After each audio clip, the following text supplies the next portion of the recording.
Buenas noches, bienvenidos a los webinares de la unidad cardiovascular del Sanatorio Allende. Hoy nos va a honrar el doctor Orías con una charla futurista, la hipertensión los próximos 40 años. Los que formamos parte de este webinar, pertenecemos a la unidad de hipertensión arterial del Sanatorio Allende. Y bueno, Marcelo, profesor asociado de Medicina Interna en la Universidad de Yale, vicepresidente del World Hypertension League, profesor de Medicina Interna en la Universidad Nacional de Córdoba, médico nefrólogo de la casa y sobre todo un amigo. Vemos tu presentación, Marcelo.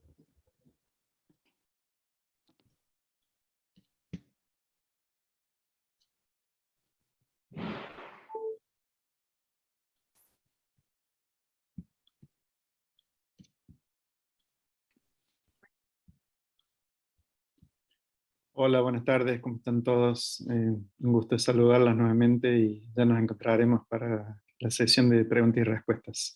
Me quiero agradecer a los amigos del Servicio de Cardiología del Sanatorio Allende por hacerme participar de este webinar. El título de hoy es Hipertensión arterial en los próximos 40 años y realmente se convierte en un delirio semipredecible que puede llegar a ocurrir, ¿no es cierto?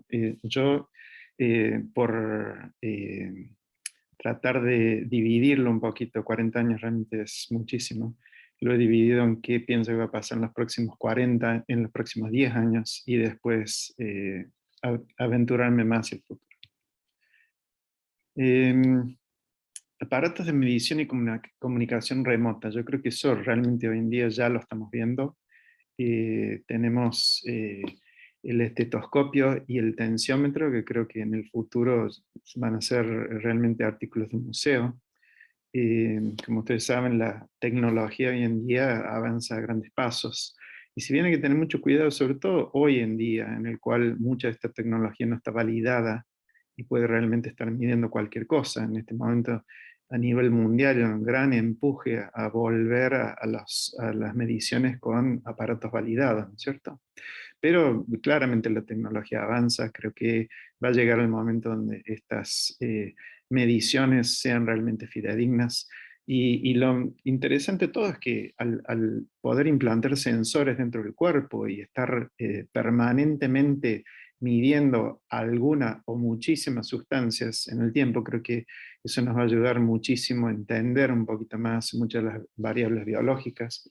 Imagínense que vamos a poder tener mediciones circadianas diarias y hora a hora de algunas de estas sustancias, así que algunas y de muchas a la vez. Entonces creo que realmente vamos a empezar a poder entender problemas más complejos o variaciones de lo que nosotros creemos que es normal, que sean ya sean normales o patológicas. Así que creo que realmente la tecnología en estos próximos 10 años va a ayudarnos muchísimo en cuanto a medición de variables. Así que espérenlo, que eso creo que está en camino. Los devices, por ejemplo, en hipertensión conocemos que tenemos algunos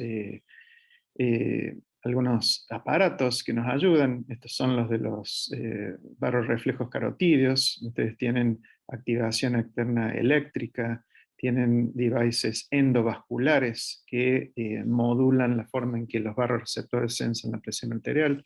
Tienen algunos que generan shunt, como acá los transvenosos. Acá tienen todo lo que es, por ejemplo, la denervación renal, que hoy en día se puede hacer por radiofrecuencia, se puede hacer por ultrasonido, se puede hacer por alcohol. Y por ejemplo aquí estos devices que hacen un shunt arteriovenoso y de esa manera tratan de disminuir presión arterial. Lo logran, pero en general toda esta tecnología hasta ahora no ha tenido gran impacto en el control de la presión arterial día a día. Difícil para mí saber a dónde va a encajar esto, ¿no? Si va a ser tipo nicho, si va a ser en aquellos resistentes, o si pueden llegar a ser utilizados en forma masiva, siempre y cuando produzcan grandes descensos de presión arterial. Hasta ahora lo que se ha visto en los trials utilizados con estos aparatos, realmente no ha habido grandes disminuciones de presión arterial en estos estudios. Las combinaciones fijas y el polipil va a ser moneda corriente. Creo que las empresas farmacéuticas van a empezar a encontrar la vuelta cómo adicionar distintos tipos de drogas, y claramente vamos a tener muchísimos de estos disponibles.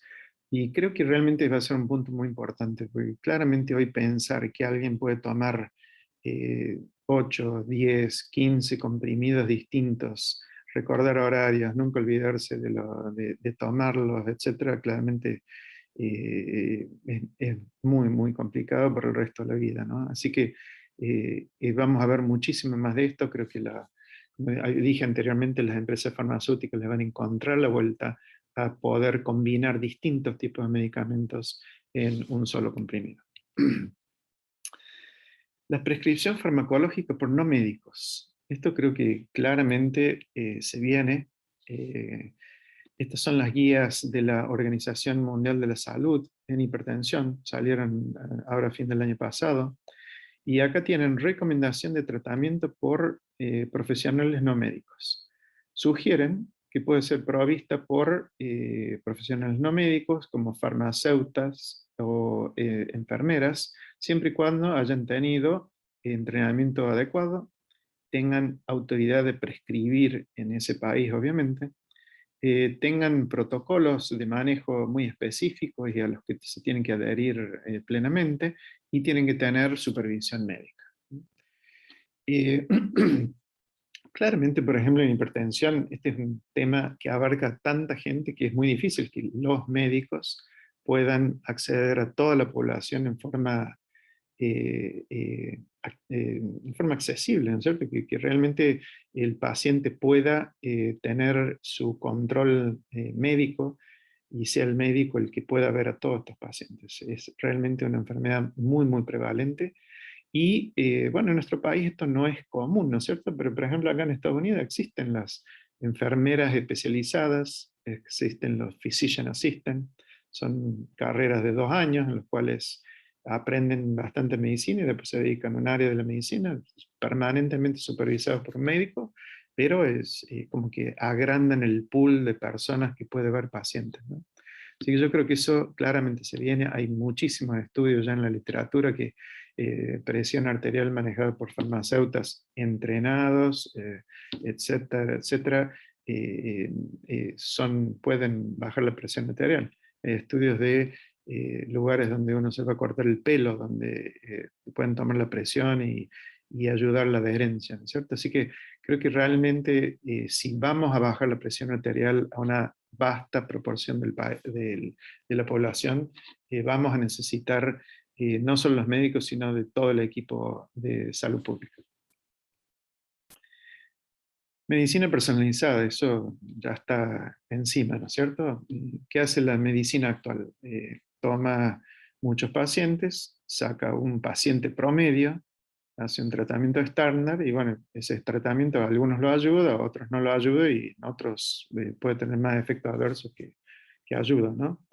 Y entonces la medicina de precisión, la medicina personalizada, lo que se toman son distintos aspectos del paciente, el genoma, datos de población, etc. Esto es analizado por alguna forma de computadora, y entonces lo que se obtiene son tratamientos personalizados. Así que no más eso de tomar 1000 pacientes y porque funcionan 700, los usamos los 1000 pacientes, ¿no es cierto? Creo que de a poco la población va pidiendo esto, que no los tratemos como promedios, sino que los tratemos como individuos, y eso está en pleno auge.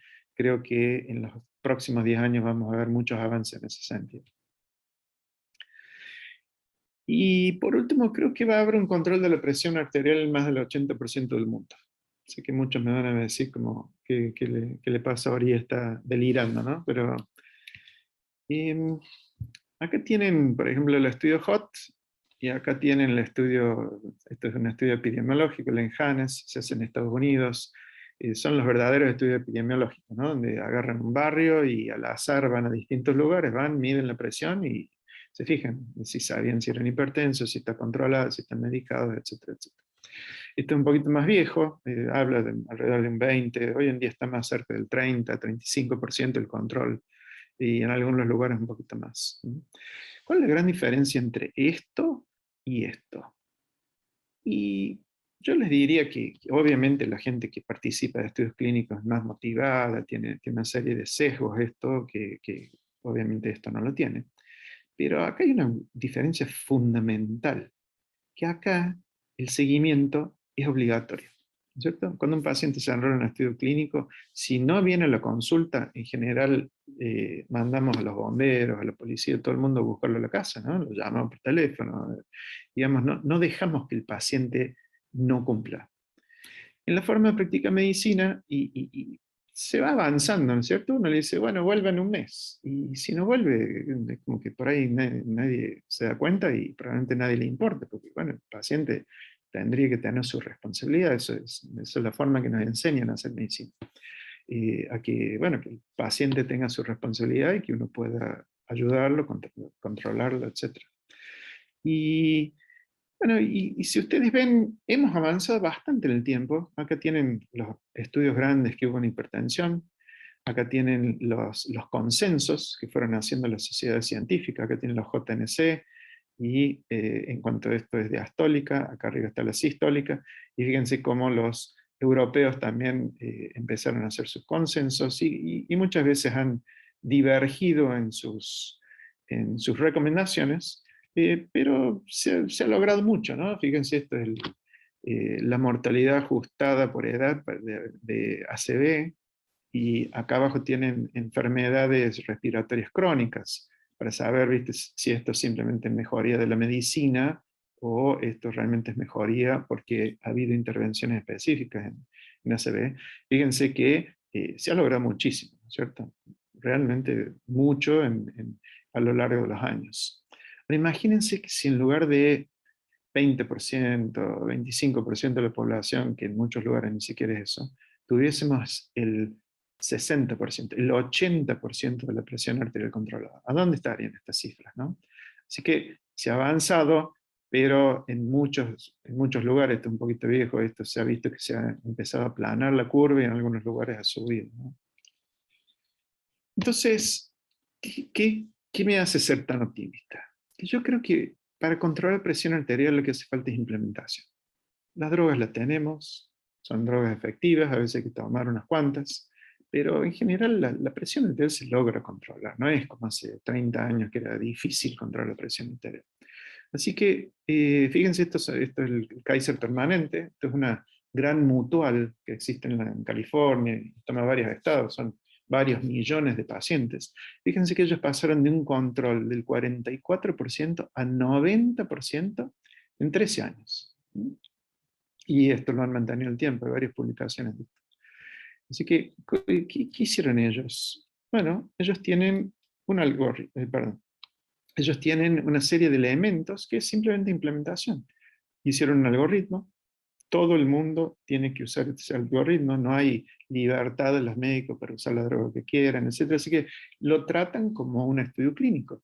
A todos los médicos le dicen, mira, esto es lo que vos tenés que hacer, tenés que usar la droga, cuando venga el paciente a la próxima consulta, no tiene la presión controlada, le subís la droga, cuando viene a la otra le agregas otra, y es simplemente un protocolo de implementación, como si fuera un trial clínico, ¿cierto? Y entonces, además de eso, tienen asistentes médicos que ayudan al compliance. Así que llaman por teléfono, usted tiene su turno de tal día, cómo va con los medicamentos, necesita que le demos más medicamentos, se lo está terminando, inclusive van a la casa de los pacientes. Cuando los pacientes no aparecen, cuando van a la casa directamente, les toman la presión, les preguntan por qué no han ido a la consulta. Así que realmente no lo dejan librado al paciente a que haga lo que quiera, y con combinaciones de medicamentos en un solo comprimido, ¿no? Son los pilares del cómo esta gente lo ha hecho. Y este es el protocolo de ellos. Fíjense que ellos tenían como meta menos de 140/90 en aquel momento, menos de 129/79. Estas son eh, metas anteriores, ¿no es cierto? Pero son las que se usaban en ese momento. Y ellos toman una combinación fija de entrada. Lisinopril hidroclorotiazida, el comprimido viene de 20 y 25, y empiezan con medio comprimido por día, 10 y 2,5. Cuando vuelve el paciente lo suben a 1, cuando vuelve el paciente lo suben a 1,5 o a 2. Así que en 3 pasos ya le han agregado medicamentos casi a dosis plena, 2 medicamentos. Y el paciente vislumbra que está siempre tomando el mismo comprimido, no es que le vamos agregando comprimidos y por ende el paciente dice, ¿qué pasa acá? Que necesito tanto remedio, ¿no es cierto? Cuando no toleran los IECA o cuando hay potencial de enfermedad, de embarazo, pueden utilizar clortadilona e hidroclorotiazida. Y después agregan un bloqueante cálcico y por último beta bloqueante espironolactano. Así que tienen el algoritmo claramente. Entonces, ¿qué hacen? Toman a los médicos primaristas y les dicen, miren, esto es lo que hay que hacer. Un estudio clínico. Ustedes tienen que seguir este protocolo. Así que creo que basado en estas formas exitosas, como de nuevo les dije, no necesitamos todavía balas de plata, como voy a hablar en oncología en un rato. Tenemos los medicamentos. Los pacientes tienen que saber de su presión arterial, tienen que tomar los comprimidos y es un tema que se puede resolver. Es un tema meramente de implementación que necesitamos encarar. Bueno, basado en estas formas exitosas, la Organización Mundial de Salud tiene el Global Hearts Initiative, ¿no es cierto? Y en los cuales a cada uno de los factores de riesgo mayores le ofrece a la población un paquete técnico en el cual este paquete técnico ayuda a combatir estos factores de riesgo. Y acá para el de presión arterial tenemos el HEARTS, el HEARTS que se está implementando en todo el mundo. Esta es una iniciativa, y esto es muy importante, ¿no? Que finalmente la mayoría de las organizaciones que tienen que ver con hipertensión se han empezado a poner de acuerdo en cómo hacer, en qué hacer, en dónde hacerlo, ¿no es cierto? Y ustedes ven acá claramente muchos de las entidades cardiovasculares de hipertensión y de nefrología, diabetes, en los cuales están atrás de esta iniciativa. Y entonces, por ejemplo, en los HEARTS en las Américas, esto está comandado por las oficinas de la OPS y de CDC. Y ustedes ven cómo empezaron en el principio con muy pocos países a implementar estos protocolos y cómo se ha ido expandiendo año a año, 4 países, ya en el 2022 también hay 4 países más. Así que esto está ocurriendo. Y esto empieza sobre todo en la salud pública, ¿no es cierto? En los dispensarios, donde hay realmente exposición a muchos pacientes para poder lograr esto. Fíjense que al comienzo empiezan por muy pocos sitios y cómo eso se va expandiendo a lo largo del tiempo. A nivel Argentina adhirió hace ya unos años al paquete HEARTS, y fíjense que se desarrolló el protocolo empezando con amlodipina más losartán, subiendo las dosis, ¿no es cierto? Y agregando hidroclorotiazida al final. Yo imagino que mucha gente ni siquiera sabe que esto está en la Argentina. Creo que este es un llamado a que nos unamos, los especialistas, todos los que tenemos que ver con hipertensión, para que esto se haga y se haga lo más rápido posible para poder controlar la presión arterial mejor en nuestro país y en el mundo, ¿no? Los medicamentos no importan. No importa, mucha gente necesita 2 y 3 que terminan siendo de las mismas familias, ¿cierto? Entonces acá tienen un estudio, por ejemplo, este fue benacepril hidroclorotiazida, benacepril amlo, y fíjense que en pacientes que tenían un control del 40%, se logró menos del 40%, casi el 80%. Así que una vez que uno tiene combinaciones fijas, es muy fácil trabajar con ellas y lograr que los pacientes controlen su presión arterial. Así que, mirando un poquito introspectivamente nosotros, nuestras sociedades, ¿qué hacemos? ¿Qué venimos haciendo? ¿Qué hacemos? Hacemos webinars, hacemos congresos, tenemos nuestros comités, y venimos funcionando así, pero si uno mira críticamente el control de la presión arterial en nuestro país, y en la mayoría de los otros países también, esto no es un problema nuestro, no ha sido suficiente. Claramente no logramos realmente hacer números contundentes. Y no sé si les pasa a ustedes, pero a mí un estudiante me pregunta cuánto de la población tiene la presión controlada, le decís menos del 20%, y te miran como diciendo, ¿qué pasa? ¿Por qué tan malo? ¿Por qué tan bajo? Y de alguna manera creo que los especialistas de la sociedad tenemos algo de responsabilidad en esto, ¿no? Porque eh, vamos a un congreso, escuchamos y eso nos modifica un poquito a veces el conocimiento de esto, el conocimiento de aquello, pero en realidad, como les dije, esto es una cuestión de implementación y es implementación a nivel personal. Uno debería saber cuando un paciente no viene a la consulta, cuando no vuelve, ir a llamar por teléfono, ya sé que esto es mucho más trabajo y etcétera, etcétera, y quién lo recompensa y toda esa cuestión, ¿no? Pero digamos, pensado como salud pública, y las sociedades y los especialistas tenemos que también utilizar ese sombrero, y tenemos que pensarlo en forma distinta. Entonces, esto es una pregunta que hago, ¿no? Y que la vengo haciendo en los últimos años, ¿no? ¿Qué vamos a hacer de distinto? ¿Cómo vamos a hacer que proyectos como el HEARTS, el World Heart Federation tiene el roadmap, y cómo hacemos para acercarnos para estos programas que son exitosos, que están siendo exitosos, se desparramen, se agranden lo más rápidamente posible en nuestras sociedades para poder controlar la presión arterial en números medianamente importantes? Creo que es algo que nos tenemos que cuestionar. Podemos hablar un poquito más de esto al final, no quiero que todo sea esto, pero creo que para los próximos 10 años, creo que es lo fundamental en lo que tenemos que estar metidos. Ustedes tienen que tener sus propios comités de enlace con estas iniciativas en forma importante. Bueno, y ahora sí pasamos un poco más al delirio, que tiene su base científica, pero ¿cuántos años hace que usamos celulares?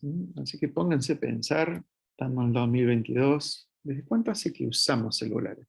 Y esto un poco para pensar, estamos pensando en 40 años, ¿no es cierto?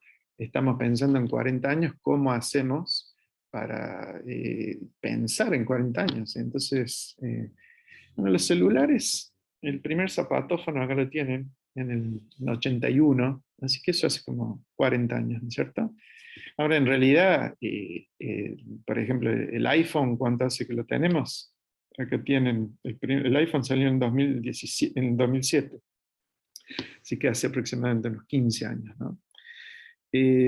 Así que esto un poco para darle perspectiva, ¿no? ¿Quién hubiera dicho hace 40 años que iba a existir el iPhone? Entonces eso es lo que lo vuelve difícil, sobre todo en pensar en 40 años, ¿no? Mucho de lo que yo voy a decir hoy es posiblemente más cercano. ¿Qué va a pasar en 40? Realmente va a ser muy difícil predecirlo.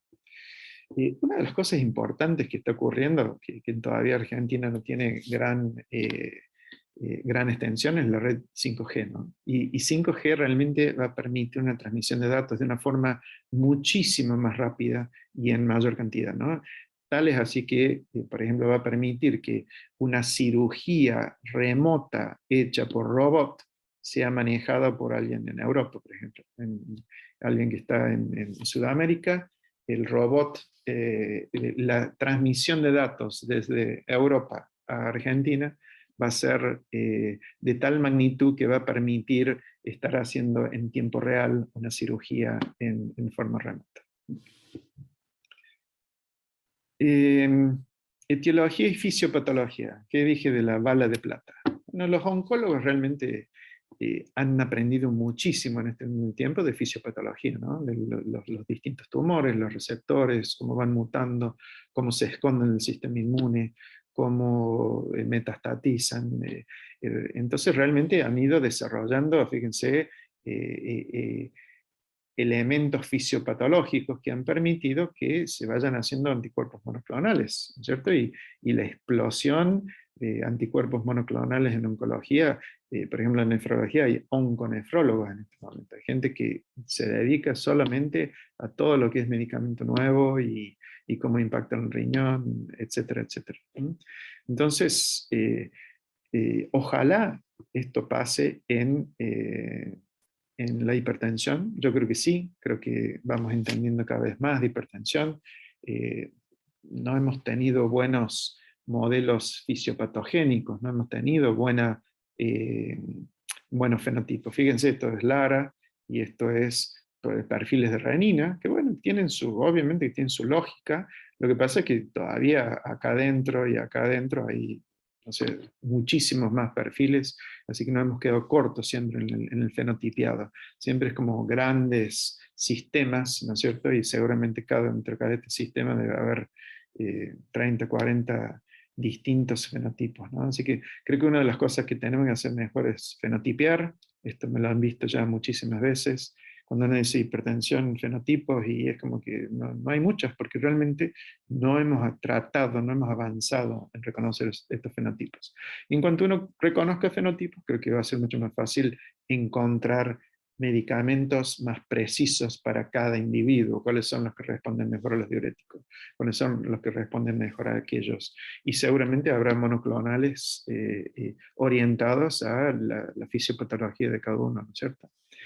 Y vamos a poder vislumbrar un poquitito mejor esto lo genético versus lo ambiental, ¿no? Que hoy en día es como difícil de saberlo, cómo interactúan genes y ambiente, y bueno, es más difícil saberlo. Entonces, fíjense, acá tenemos un grupo de pacientes que tienen colesterol alto, tienen la sistólica alta y muchos tienen diabéticos. Como son diabéticos, aquí tenemos un grupo que no tiene nada de esto.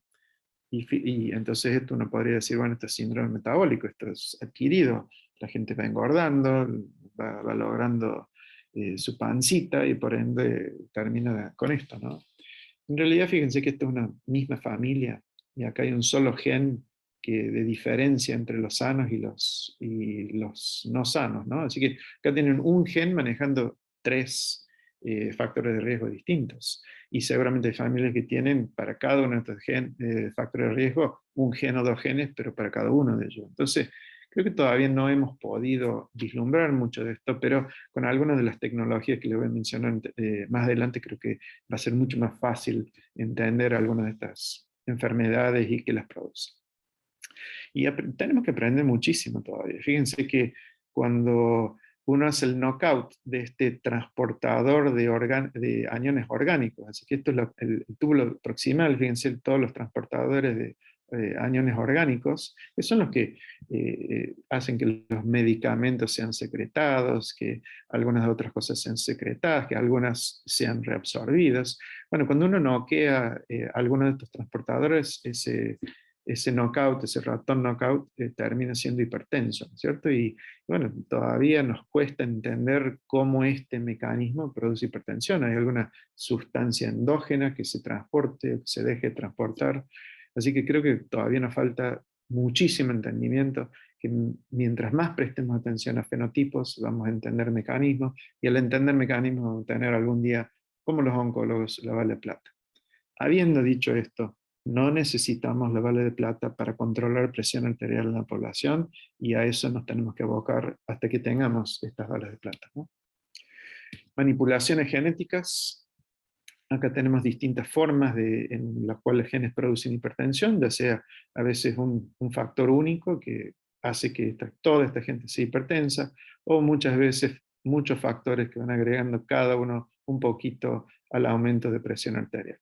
Así que tenemos hasta ahora genes mayores que tienen grandes efectos pero que son muy poco frecuentes, versus poligenes que son muy frecuentes pero que tienen muy poco efecto cada uno de ellos. Así que esto es algo que tenemos que ir entendiendo y vislumbrando pensando en la terapéutica. Mucho de esto se está haciendo, ¿no? de esto que es la manipulación genética, ¿no?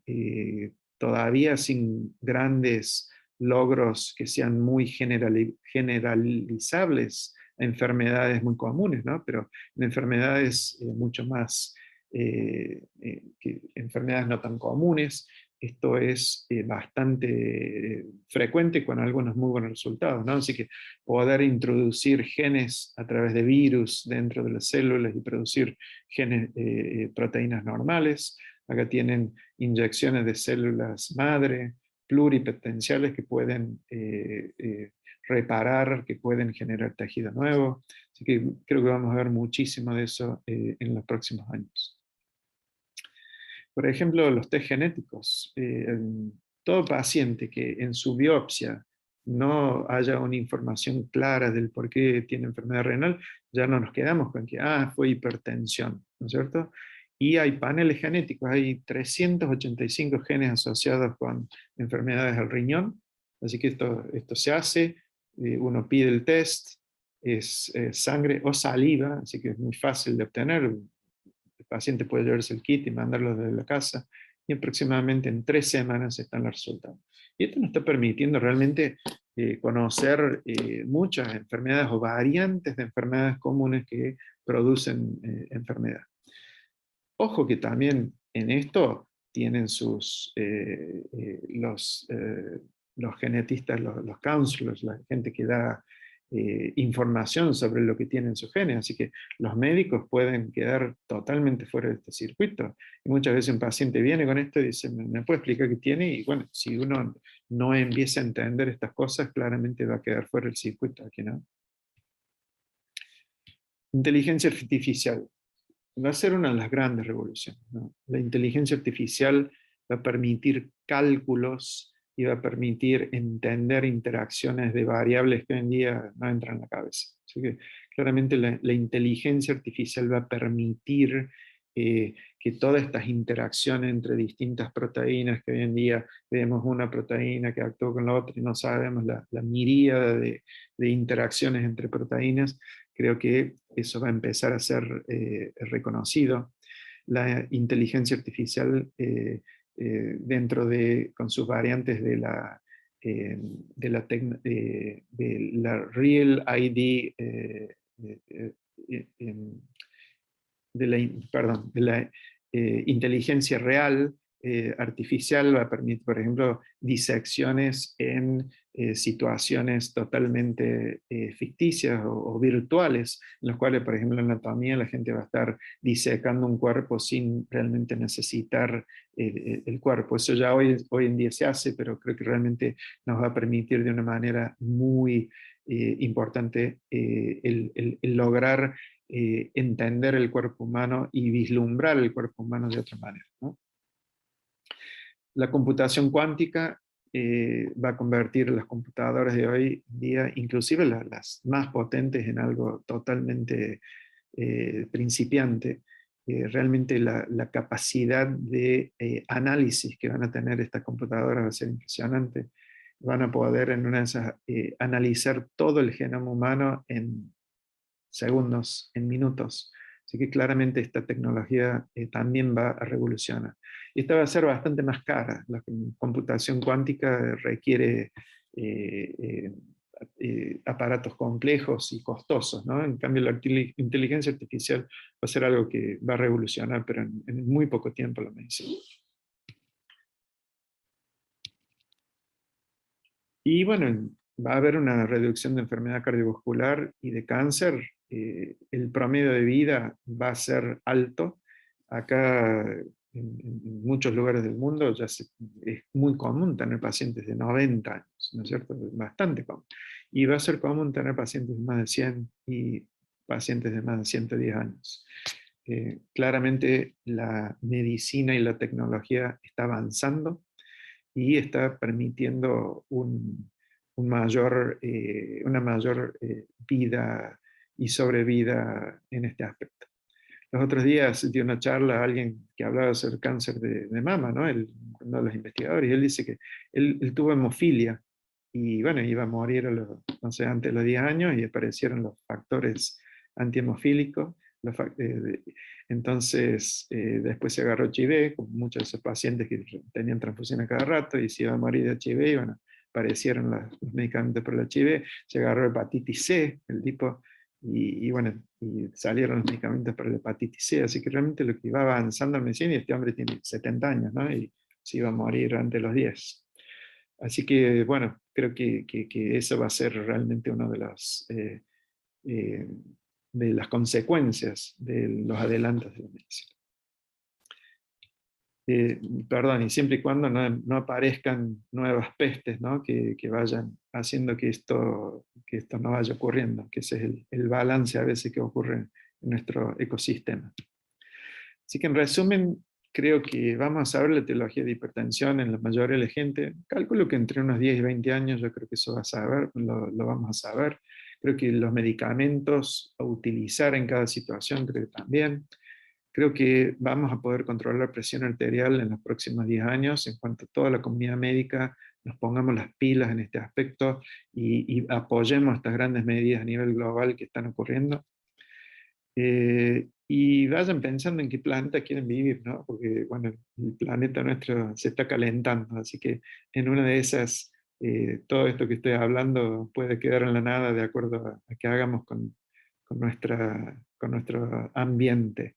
Y si se queda en este planeta, creo que hay que buscar un lugar bien alto porque los mares van subiendo. Así que bueno, muchísimas gracias y les mando un gran saludo a todos.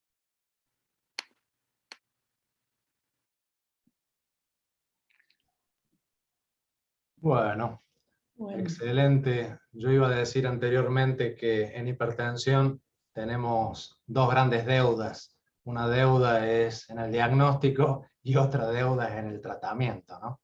Y bueno, Marcelo nos aclaró un poco, es decir, de disminuir esa deuda. Bueno, va a coordinar esto Viviana Arias y también está Verónica Castellanos y Mariana Galarza. Vivi. Buenísimo. Marcelo, bueno, hemos disfrutado, creo, todos de este delirio cercano, como lo definiste vos, creo que esa era la definición, y la verdad que estamos en este momento de 5 personas y sería muy bueno escucharlos también. Así que bueno, le vamos a pedir, Mariana, si querés hacer tu pregunta a Marcelo, por favor. Hola Marcelo, buenas noches, gracias por acompañarnos siempre, se te extraña por estos lados. Mi pregunta es con respecto a los devices. Acá en Argentina tenemos poco desarrollo de eso, en realidad a nivel mundial no hay ninguno, hay una gran deuda de conseguir el device que nos ponga contentos. Pero bueno, queríamos saber allá qué device estaban utilizando y con cuál tenían mejores resultados. Gracias, Mariana. Y aclaro alguna pregunta que había ahí, ¿por qué los 40 años? Esto surgió de una charla que di para SAC una vez, que alguien iba a hablar de qué había pasado con hipertensión en los últimos 40 años, entonces bueno, yo en teoría hablaba futurología. Los devices acá tienen muy poco aplicación. Realmente tiene que haber situaciones muy, muy particulares para que se autorice la utilización. Y como dije, hasta ahora no ha habido grandes disminuciones de presión que sean algo aplicable, por ejemplo, para sustituir medicamentos. Yo eso no lo veo. Creo que, como dije, la tecnología va a mejorar. Creo que puede haber algún rol, pero no veo a ninguno de estos en un futuro cercano. Como dije, 40 años es mucho tiempo, pero no veo que realmente sea una cuestión de aplicación masiva. Bien. Perfecto. O sea que no estamos haciendo tan mal las cosas, estamos ahí igual que ustedes. Bueno, pero ¿vos querés hacerle alguna pregunta a Marcelo, por favor? Hola Marce, ¿cómo va? Tanto tiempo, Bien, siempre un gusto escucharte. Yo me quedé con el tema, bueno, a mí lo hemos hablado varias veces, a mí me interesa mucho lo que se está haciendo en el protocolo HERT. ¿Vos cómo ves Argentina comparado con el resto del mundo? ¿Qué chances ves que nosotros podamos, obviamente que eso se hace en salud pública, por lo menos todavía, ¿Cómo lo ves vos? ¿Cómo ves Argentina, la aplicación del protocolo Hertz? ¿Ves que tenemos chance con eso? ¿Ves que podemos avanzar en eso? Buenísima la pregunta, Vero. Yo creo que sí, yo creo que realmente, digamos, creo que tenemos que empezar a pensar un poco más en forma global, ¿no es cierto? Los especialistas somos muy de, bueno, ¿qué hacemos cada uno de nosotros? Y en general los especialistas tienen un control de hipertensión quizás un poquito mayor que el de la población general, pero sí, no sé si no les pasa lo mismo, pero cada vez que viene un estudiante y pregunta, ¿y cuál es el control de presión arterial a nivel Argentina, a nivel mundial? Y uno dice 20%, menos del 20%, y lo venimos diciendo desde hace muchísimos años, es como realmente me impacta, ¿no? Y entonces creo que todos tenemos que, obviamente, seguir haciendo lo que hacemos, pero tenemos que enfocarnos un poco más en la salud pública. Estamos ahora haciendo una guía desde Hearts para cómo las sociedades pueden interactuar con Hearts, con Roadmap, con el que quieran, ¿no es cierto? Acá no tiene que ser solo Hearts. Pero, digamos, yo como especialista, yo no tenía idea cuánto de mis pacientes estaban controlados. Por ejemplo, ¿no es cierto? Yo creo que hoy en día hay tecnología para que todos sepamos cuánto de los pacientes que se atienden en Sanatorio Allende tienen su presión arterial controlada, ¿no es cierto? Y los especialistas no lo pedimos eso, ¿no es cierto? Entonces, concretamente. Como dije, Hearts viene por la parte pública, pero podemos hacer un semi-Hearts en la Allende o en cualquier otra Claro institución, que sí, ¿no es en cierto? cualquier otra institución privada. Y dentro de los comités de las sociedades, tiene que haber un comité de enlace con Hearts, para que la sociedad, para que Hearts ocupe la página web, para que Hearts ocupe Ahora, parte de los congresos. creo que eso se está haciendo, Marce. Por lo menos lo que me dijo Mariano, lo que estuvimos hablando hoy, es que Saja está trabajando en eso, según tengo entendido. No sé, vos me dirás, Ariel. Sí, es así. Eso es desde el último año, más o menos. Hay un comité, pero SAC debería tener un comité, SAN debería tener un comité, los de diabetes, o sea, todas las sociedades deberían sumarse, cosa de que algún día podamos decir, tenemos el 50% de la población argentina controlando la presión, digamos, que sería maravilloso en todo aspecto, ¿no es cierto? Yo creo que esa es la deuda que estamos teniendo los especialistas y las sociedades con respecto a este tema, ¿no? Sí, y yo creo que la única manera... Creo que la única manera de empezar a paliar esa deuda, y creo que nosotros lo hemos hablado un par de veces, es empezar a trabajar activamente en las unidades de hipertensión arterial y tratar de manejarnos como una unidad de hipertensión arterial, que eso incluye no solo cardiólogos, ¿no? Perdón, pero y también otra de las cosas a entender es que esto va a ser hecho por primaristas, ¿no es cierto? Así que, tal cual. Más allá de también obviamente tener una unidad de hipertensión especializada y etcétera, creo que tenemos que salir a los primaristas del lugar donde trabajamos o de otros lados para que ellos tengan un protocolo fácil, un protocolo tipo estudio clínico que ellos puedan seguir y que eso ayude a controlar más gente más rápido, ¿no? Gracias, Marce. Marce, bueno, yo voy a aprovechar, yo también te quiero hacer una pregunta, de esta cuestión global que realmente tenemos que estar involucrados, allá más pensando en el futuro no tan lejano de la medicina personalizada. Contanos si en Estados Unidos, en estos momentos, ya hay test genéticos que permitan identificar respondedores o no respondedores a diversas clases tipos, grupos de drogas o fármacos en particular, porque entiendo que eso ya se había comenzado a desarrollar, pero realmente no sé la actualidad 2022. No, Vivi, yo no he visto eso y quizás sea algo más de tipo experimental, pero aplicación masiva no. Lo que sí veo que va a ser de aplicación masiva obviamente, testear droga en sangre, ¿no? Y yo creo que eso nos va a ayudar muchísimo a entender la falta de compliance de los pacientes en muchas veces la falta de control de presión arterial. Yo creo que eso sí en los próximos años creo que va a pasar a ser una forma estándar de cuidado de los pacientes, porque realmente las mutuales están muy interesados en esto, ¿no? En que realmente saber si el paciente toma o no sus medicamentos. Sí, sí, es como que es súper importante ser precisos y en el tema de la adherencia, esto es muy importante también en diagnóstico, cuanto antes discutíamos si mapa a todos o no mapa a todos, y así, en cada una de las etapas hay que poner foco y esto es lo que... Y Ariel te quiere hacer otra pregunta, porque...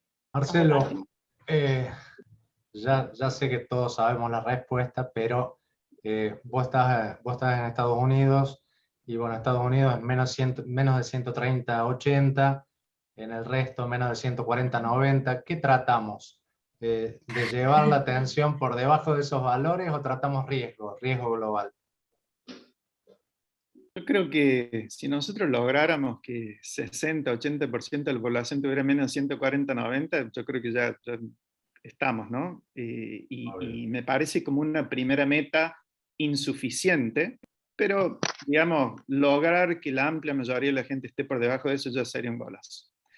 Debajo de 130-80 me parece que es una meta muy lograble, ¿no es cierto? Si implementamos un poco todo lo que hemos hablado. Y hay estudios muy importantes en este aspecto, ¿no?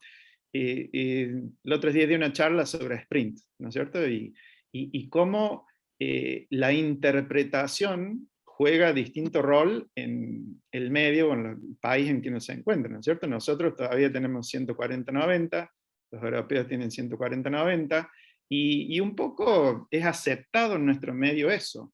Y muchas veces se habla de la forma en que se tomó la presión arterial en sprint, etcétera, etcétera. Y bueno, hay lindos estudios que, aunque el paciente estaba solo o el paciente estaba acompañado, se logró la misma presión arterial en los dos grupos, o sea, en los que estaban solos versus los que estaban acompañados, tanto en el estándar como en el intensivo. Y los resultados se vieron también positivos en aquellos pacientes que se tomaban la presión arterial solo o había alguien dentro de la habitación. Así que, y entonces en Estados Unidos eso se acepta y la mayoría de los expertos lo aceptan, y todo el mundo acá busca debajo de 130-80, ¿no es cierto? Y así que muchas veces la microcultura de cómo interpretamos estudios hace que hagamos una cosa u otra. Creo que es muy malo el tener dos metas de presión arterial distintas en el mundo. Creo que, de nuevo, nuestras sociedades científicas deberían trabajar un poco más, porque para el primarista, que es quien está expuesto a la mayor cantidad de pacientes hipertensos, necesita tener algoritmos y metas claras. Pero de nuevo, si lográsemos 140-90, yo creo que estarían, pero más que contentos. Obviamente que a nivel del individuo, si logramos 130-80 es mejor para ese individuo que 140-90. No, pero también lo importante del HERS es el tema de lo que se agrega aparte del control de la presión. Es decir, el tema de actividad física, no fumar, es decir, control de glucemia, control de lípidos. Es decir, creo que es una cosa global desde el punto de vista de salud pública, pero está muy interesante. Entonces, a mí realmente me joroba mucho ese 20%. Es algo que desde hace años, y que lo podemos lograr, ¿no? No es algo que no se pueda lograr, es realmente ponerse a pensar y organizarse y se logra. Perfecto. Si me permitís, Marcelo, hay algunas preguntas del público que queremos que participe. Entonces, uno de los participantes pregunta si hay evidencias de que en pacientes con fibrilación auricular paroxística debamos ser más estrictos en el control de la hipertensión arterial para justamente evitar estos episodios, y si el límite de la presión arterial se toma de consultorio o de domicilio. Sí. Sí. Con respecto a fibrilación auricular, hay alguna evidencia que yendo un poquito más bajo puede ayudar, pero realmente todavía no es a nivel de recomendaciones, por lo menos de las sociedades mayores. Y sé que hay arritmólogos en la audiencia, así que también me interesa lo que opinen, ¿no? Y la presión arterial que yo mencioné es de consultorio, ¿no es cierto? Y acá creo que es donde mucha gente dice, como en el sprint tomaron la presión arterial y el paciente estaba solo, porque esa es la forma en que la medían. Cuando uno lo toma en consultorio en forma presencial son más o menos unos 10 milímetros de mercurio más. Creo que eso realmente no es cierto. Creo, una racionalización del por qué no vamos a menos de 130-80 más que una realidad, ¿no? De acuerdo. No sé si los arritmólogos quieren compartir algo en relación a este tópico, ya que tuvimos específicamente un webinar relacionado con esto y hay, bueno, hay fisiopatología y algunas drogas que en teoría podrían, no sé si están, y si no, podemos preguntar otra cosa. Ahí está José Luis, quiere... José Luis, ¿tenés activado tu micrófono? Ahí está. Sí, Sí, yo estuve repasando el tema hace poco, porque ahora en Saja tengo que hablar de eso, de hipertensión y FA. Y el SPRINT mostró, ¿no?, con grandes números, y hay un metaanálisis de 3 estudios más, que mientras mejor controles la presión arterial sistólica, más fácil es controlar, sería fácil controlar los episodios de fibrilación auricular. Yo tengo una pregunta. Esa famosa hipertensión de guardapolvo blanco, yo tengo muchos pacientes que me juran y me perjuran que tienen 110, 120. Les tomo yo, bueno, yo tengo una personalidad que favorece eso, les tomo yo la presión y tienen 160, 170. ¿Qué hacemos con esos pacientes? Ahí hay que utilizar el mapa. Creo que es la única forma de saber si lo real es lo del consultorio o lo del paciente, ¿no? Yo creo que es la única forma de tener alguna certeza. Cuando uno está tomando ya 170, 180 en el consultorio, es raro que eso sea hipertensión de guardapolvo blanco, ¿no? Ahora, creo que también lo que tenemos que estar muy atentos ahora es a la hipertensión enmascarada, ¿no? El estudio de SPRINT, tanto en el grupo de presión arterial intensiva como el estándar, tuvo 30% de hipertensión enmascarada. Así que esos son los pacientes que los tenemos bien controlados, como que estamos tranquilos, ¿no es cierto? Y ya les digo, 30%, aún en el grupo intensivo, tuvo hipertensión enmascarada. Entonces, ojo con, damos todos los medicamentos en la mañana, muchas veces en la noche está descontrolada. Así que creo que todo paciente a quien uno ya le tenga la presión controlada en algún tiempo, ¿no es cierto? Aunque sea dentro del próximo año, debería tener un mapa que valide que ese paciente está realmente controlado. Absolutamente. Obviamente, cuando no se consigue mapa, se puede utilizar tensión domiciliaria, que nos ayuda, no igual que el mapa, pero en forma parecida. Nos quedan poquitos minutos y yo no sé si prefieren que sigamos charlando o Ariel, ¿querés hacer un pequeño cierre para no excedernos? Hay una pregunta del público. Cada vez más población anciana, en pacientes octogenarios y más, ¿qué metas de tensión fijarías? Buenísima la pregunta porque va a adquirir una relevancia muy importante, ¿no? Va adquiriendo. El SPRINT tiene un subestudio en octogenarios donde se mostró exactamente los mismos resultados. Claramente, mientras mayor edad tenga el paciente y sobre todo mientras más frágil sea. Yo creo que ahí es donde está la importancia, ¿no? En los pacientes frágiles hay que tener muchísimo cuidado y se puede ir haciendo lentamente, ¿no es cierto? Pero inclusive aquellos pacientes con diastólica baja, que alguna vez hemos hablado de esto, el SPRINT tiene un subestudio, y por lo menos aquellos pacientes que tenían más de 65 y más de 85, no hubo ninguna diferencia, ¿no es cierto? Así que no sé por debajo de 65, pero aún pacientes sistólicos aislados, creo que uno debería intentar bajar la presión arterial. Con respecto a lo que dijo José Luis, por ejemplo, las CADIGO de nefrología toman el SPRINT y dicen que en pacientes nefrópatas sugieren, porque claramente no hay tanta evidencia, que tiene que ser menos de 120, la sistólica. Así que creo que todos se van acomodando a un límite de presión arterial más baja, y no me sorprendería que en los próximos años los europeos y demás bajen, ¿no es cierto? Creo que el SPRINT, digamos, no fue hecho por la industria farmacéutica. Y al contrario, si fue hecho por el gobierno de Estados Unidos, requiere mucho más droga poder bajar la presión arterial. Así que ¿no es cierto? Yo creo que uno puede tratar de minimizarlo todo lo que pueda, pero hasta que haya un estudio similar que demuestre lo contrario, creo que es una evidencia bastante importante. Bien. Hay Marcelo. preguntas. Sí, dale. Perdón.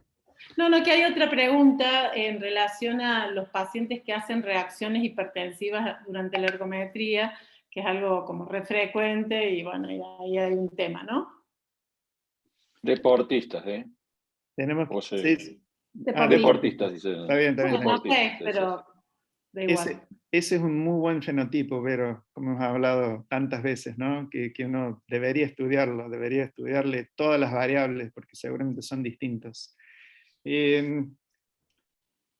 Justamente no hay buena evidencia de qué hacer con esta gente, ¿no? Realmente no tenemos grandes estudios en los cuales a algunos deportistas le hayamos bajado un poco más la presión y a otros menos, y ver qué pasa con ellos, ¿no?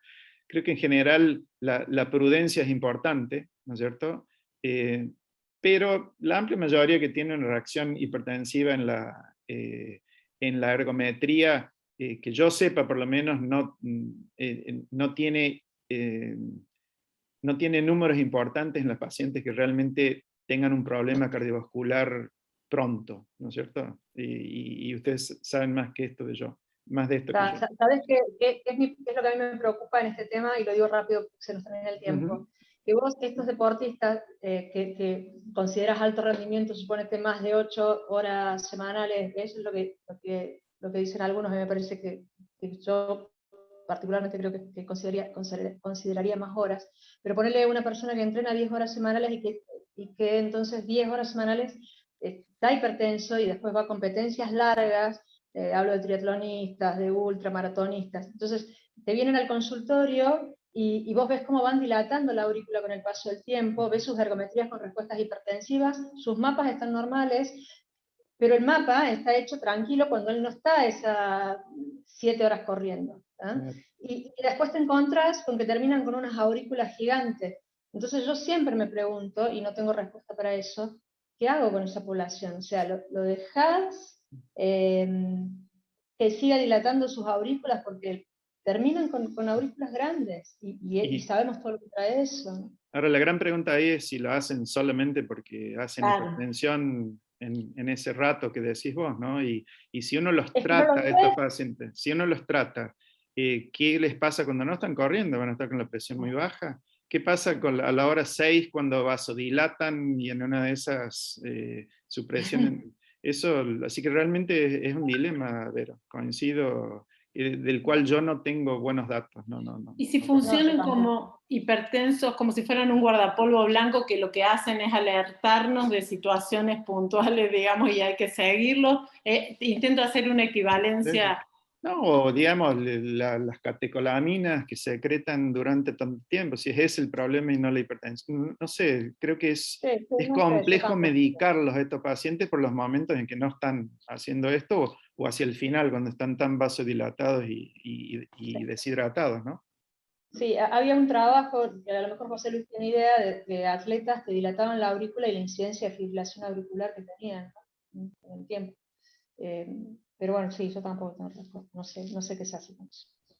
Bueno, en honor al tiempo, excelente tu charla, Marcelo, y bueno, y las preguntas y las respuestas que se dieron acá. Para que se lleven a su casa 2 cositas fundamentalmente, y que ya lo han dicho, pero lo vamos a recalcar. Primero, creo que tendríamos que ver qué tasa de control tenemos en nuestro consultorio con los pacientes.